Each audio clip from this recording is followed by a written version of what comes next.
Good afternoon, grade 9s. Welcome to today's lesson. Now, today we're going to look at different types of questions. Now, we get different type level questions. And these questions are asked, are asked in comprehension tests. It's used in, they are asked in visual texts. And when you get to grade 10 next year, and even in the third term, you're going to get them in literature as well. So what are these different level questions? Now, we get different types of questions, as I've said, and I'm sure that you've already encountered them in your papers. And the type of question that is asked will determine the way your brain thinks when answering the question. In other words, some questions will ask you to do something, what you have to think in order to get to the answer. There are different steps involved, and that determines the different levels of the questions. Now, some questions might ask you to merely find information in the text. So, in other words, the question that is asked, the information, the answer to that question is in the text, is in the comprehension passage, it is in the cartoon, it is in the advertisement, it is there. You just have to go and find it. Then we get questions that might ask you, the text might give you clues. And then the question will ask you to identify these clues. Think about the clues that are given to you in the text, and then you will have to come up with an answer. You will have to come to a certain conclusion. And then we get questions where they ask you your opinion. What do you think about something that is stated in the text? So they ask you your opinion. So let's take a closer look. Not all these questions are the same. Just keep that in mind. And then also, some answers will be easy to find, but others will need a little bit of deeper thinking. So I've given you a paragraph here. So it might be a paragraph from a whole comprehension passage. So we're going to read this paragraph together. Thabo walked home slowly after school. He felt tired because he had soccer practice. When he arrived home, he smelled his favorite meal cooking. His mother had prepared chicken and rice. Thabo smiled and quickly washed his hands before dinner. Okay, so that is the passage that we're going to use. Now, if I were to ask you the following question, right? Name the meal that was cooking in the kitchen. So the first thing you need to do is you have to look for what are the key words in this question. What do you have to look out for? Name means you just give the answer, right? You don't even have to write the sentence. You can just give the answer.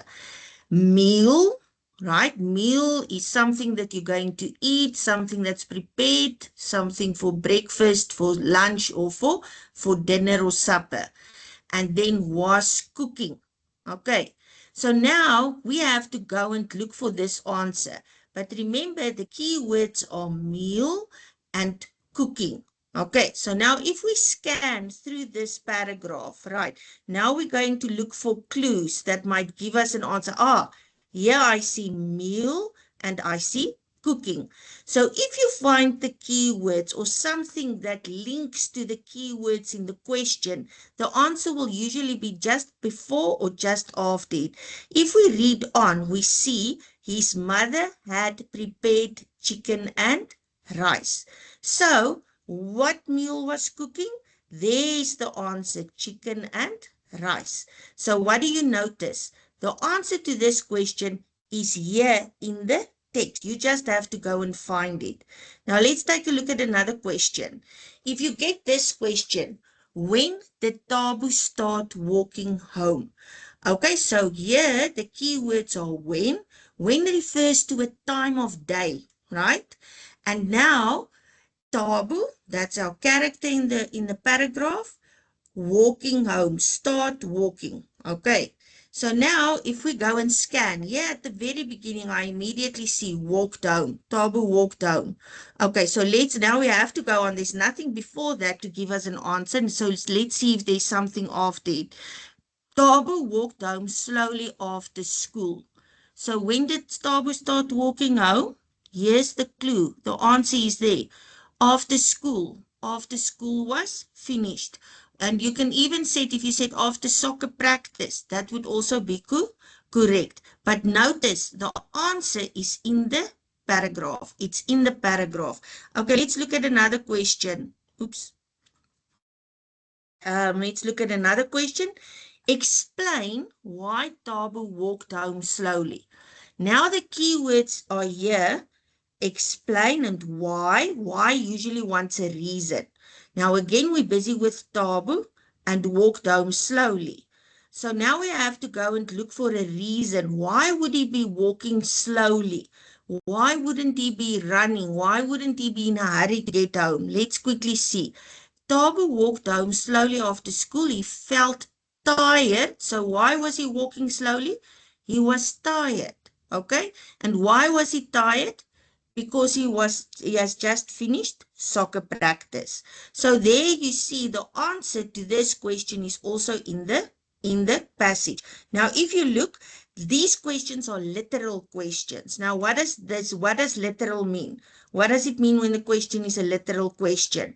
The answers are directly in the text. You don't have to go and think of anything else. They give you the answer. You just have to go and find it, lift it, and put it on your answer sheet. These questions just tests basic understanding. Do you understand what you read? What is given to you? Do you understand it? And then these questions mostly often starts with who, what, when, where, list, name, identify, give. So if you get a question that starts with one of these words, it might be a clue. You can first go and look if the answer is not clearly stated in the text. Okay, so let's move on. So that's literal questions. Now we're going to get the same paragraph. I'm not going to read it again. So if I were to ask you this question, explain why Tabo went to wash his hands immediately after arriving home. So now we want a reason why he why he washed his hands just as he arrived home. So now you have to ask yourself, the answer, you can go through here. There is not a specific answer. There isn't a sentence or a phrase that I can say, this is the answer. I can just take it. But there are clues. You have to ask yourself, why would you want to wash your hands? Why would a person normally want to wash their hands?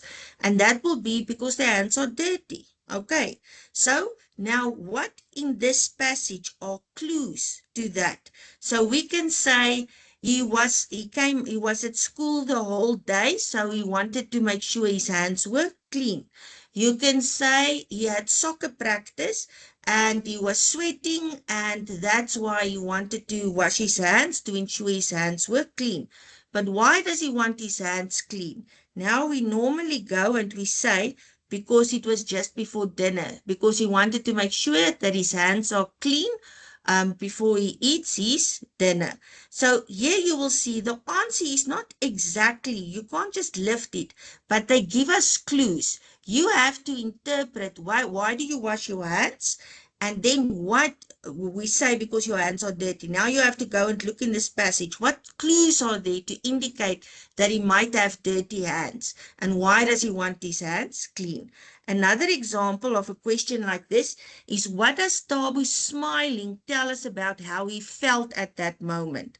Now we see that he got home, he smelled the food, it was his favorite meal, he smiled, and then he quickly went to wash his hands. Okay, so now I want to know, why is he smiling? So now you have to read between the lines. So why would a person smile? It's his favorite meal. That's something that will make him happy. He's hungry and there's food. That can make him happy. So he can smile because he feels happy, he feels excited, he feels satisfied because he's hungry. Right. So here you see that again, they don't say Tabo is happy. Tabo feels satisfied. They say Tabo smiled, and the smile is a clue. How is he feeling? Why is he feeling? Why is he smiling? Because he feels happy. Now, these types of questions we call inferential questions. And inferential questions, to answer these questions, you must read between the lines. Now, you might ask, what does that mean? The answer is not directly written in the text, okay? So as I showed you, you can't take a sentence and just write it down. You can't take a phrase and just write it down. There's a clue in the question that you have to link to clues that are given in the passage. And if you put these clues together, you will have to come up with your own answer. Okay, right. So here, the next one, just say what I've just said. You have to use clues from the text and your thinking to get to the answer. So in other words, what do you know? Clues from the text. What did you get from the question? What do you normally, like I said, why would you normally wash your hands? That's your thinking, right? Something that you bring. And then you put this together and then you will get to the answer. Right, the last type of question. Now it's the same paragraph. We're still busy with Tabu. But now I'm asking you, do you think Tabu deserved his favorite meal after school? Do you notice the words, do you think? I'm not asking what is in the text, okay? It will be based on the text, but I'm asking you your opinion. You have to tell me, what do you think? You have to form an opinion. So give a reason for your answer. Now, these questions, you can't just write down anything generic, anything general. You have to link it to the text. It has to be based in the text. So now you can ask, do you think Tabu deserved his favorite meal after school? Some of you might say yes. Some of you might say no. I will say yes, and my reason will be, he has had a long day at school where he worked hard and he also practiced soccer. So he deserves his favorite meal. So that would be my reason. And I base it on what is in the text. Another type of question, some of you might say no. He is just an ordinary boy. He doesn't need to have his favorite meal. His mother could have prepared anything. He does not need to be spoiled. So it depends on you can decide yes or no. Another example is, do you think Tabu's mother was scaring by preparing his favorite meal? Explain your answer. Again, you have to decide. Do you think his mother is scaring, loving, or do you think she's not? Obviously, I think here the answer will be yes. Why? Because she knows that his son has worked hard at school, had a long day at school, he's tired after soccer practice, and she wants to spoil him a little bit. And that's why she cooked his favorite meal. Okay, we basically finished. So these are the different types of questions. So remember, we get 3 types of questions. We get literal questions, and these are the questions where the answers are clearly in the text. You just have to go and look for it in the text, and you pick it up and you write it down in your answer book. But then you get questions where the answer isn't in the text. You can't just lift it from the text. They give you clues. There's something in the question that will be a clue, and then there will be clues in the text, and you have to put these clues together and draw a conclusion and then come up with your own answer. And then the last question, the yellow questions I've just showed you, that's the evaluate questions, where they ask you to form your own opinion. So it's an opinion or a judgment that you have to make, and you must support your answer with reasons.